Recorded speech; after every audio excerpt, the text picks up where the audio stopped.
Hey guys, it's Jess and welcome back to my channel. I hope you've all been having a very happy and productive week and that you're ready to feel a lot more calm, because in today's video I'm going to share with you a whole bunch of 5-minute stress busters that you can implement pretty much anywhere, anytime. Doesn't really matter what's going on, what's causing you stress. All of these techniques are really easy and they're really effective, so I use them all the time and I'm just really loving them, so I wanted to share them with you. And I hope you find today's video helpful. And if you're not already subscribed, click the button down below. And also you can subscribe to my vlog channel. I'm actually talking a lot about mindfulness and a lot of other things that I do during the day to help me stay calm and grounded. And I'm even doing book reviews on some really inspirational books as well. So check out my vlog channel, Life with Jess, if you want some more tips on how to live a well-balanced life and just de-stress. But let's get into today's video. Okay, so the first 2 stress busters I'm going to share with you are breathing techniques. Now, you've probably heard these already on my channel, but they're so effective. And honestly, guys, there is nothing easier than just going back to the breath if you want to de-stress. So the first one is the 4-4 technique. It's just breathing into the count of 4 and then exhaling to the count of 4.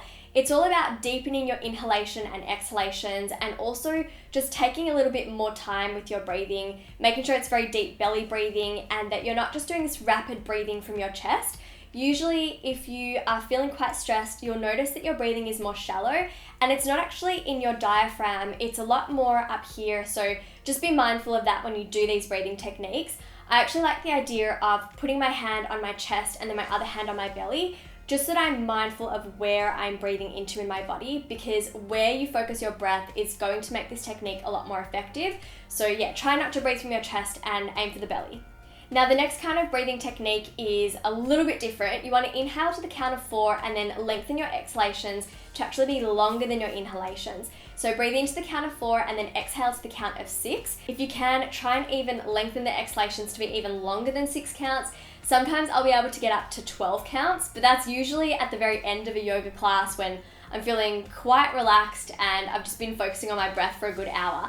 So if you need a little bit of help though, you can actually download some breathing apps or meditation apps, and you get this little visual representation of your breath. It's like this tube on the screen, and as you breathe in, the tube fills up, and then you want to try and slow down your exhalation so the duration of your out breath actually is in line with the time frame of that tube being emptied.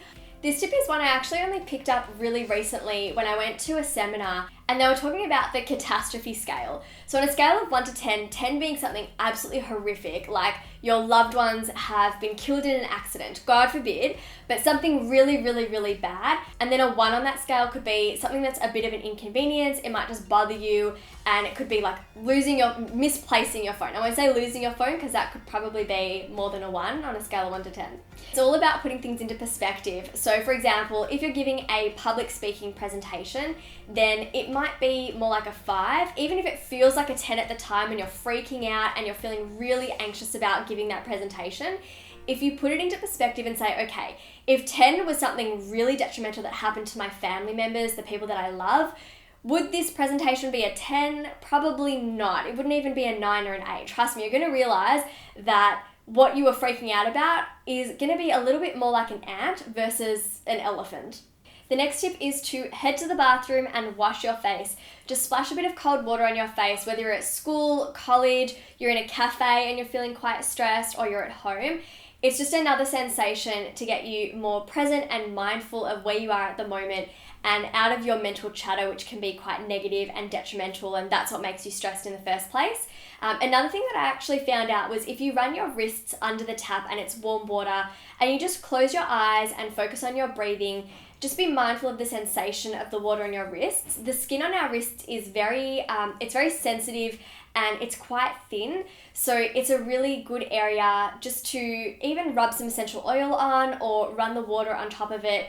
It's a really good distraction and it really does work to just calm you down. Another tip, and I hope that my friends are not going to hate me for this, but this is to ring your friends and just have a little bit of a vent. Sometimes we're feeling really overwhelmed by something and we just need to let it out. So thank you to all the friends I have rung previously to vent about other issues going on in my life.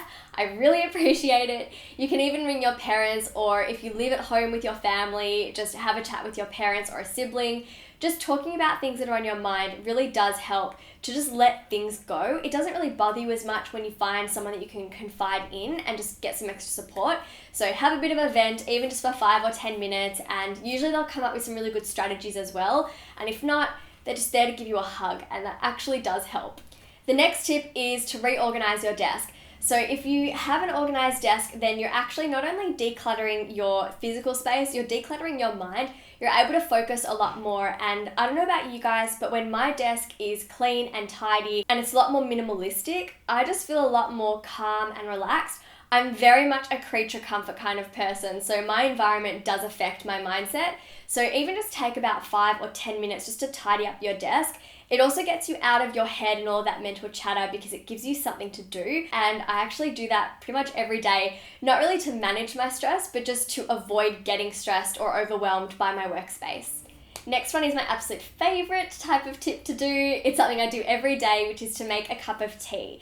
Now, please opt for some herbal tea. Don't go for some coffee or caffeinated tea because, again, it's just going to get you even more revved up. And when you're stressed, everything's working so much faster. Your pulse is faster, your breathing is more rapid and more shallow. So opt for some nice and calm herbal tea. And try not to have it whilst you're studying, but actually take a 5-minute break to have that cup of tea.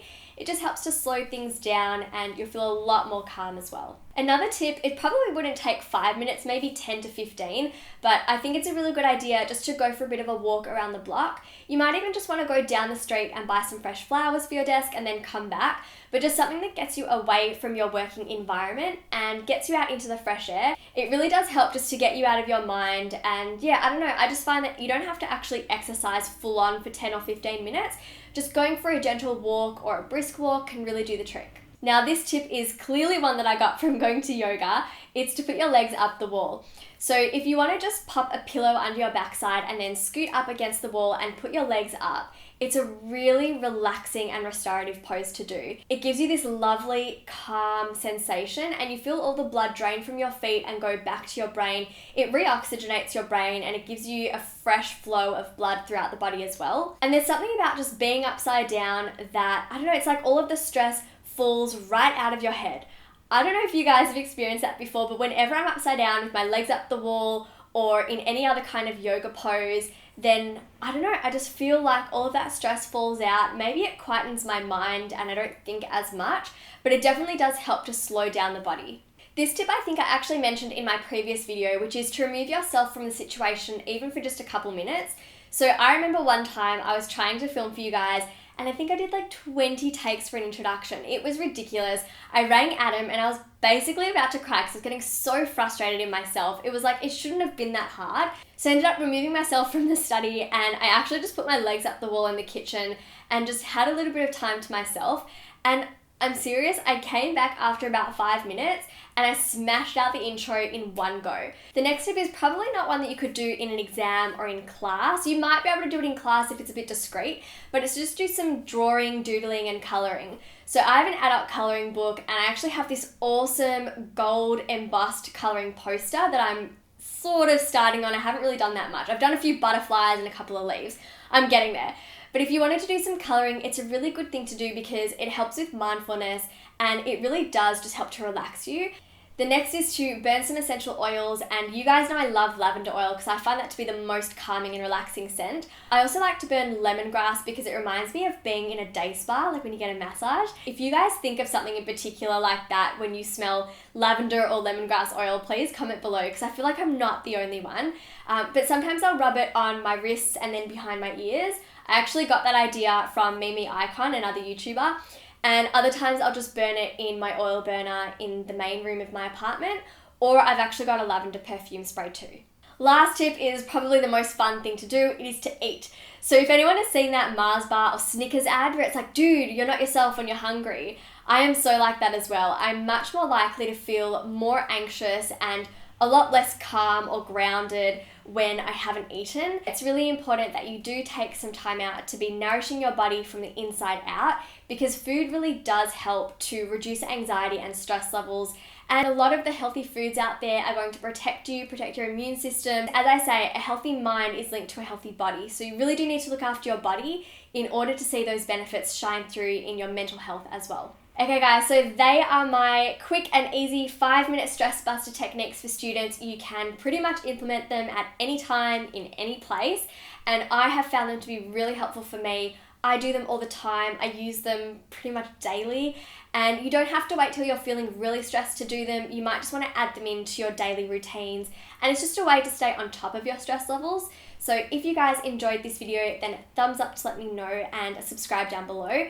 Don't forget to also subscribe to my vlogging channel, Life with Jess. I talk a lot about these kind of things in more detail and just sit down with you guys and have a bit more of an in-depth chat. So if you want to check out my vlogs, then I will leave a link to that down below, and you can probably click on a little image that's floating around somewhere on the screen any moment.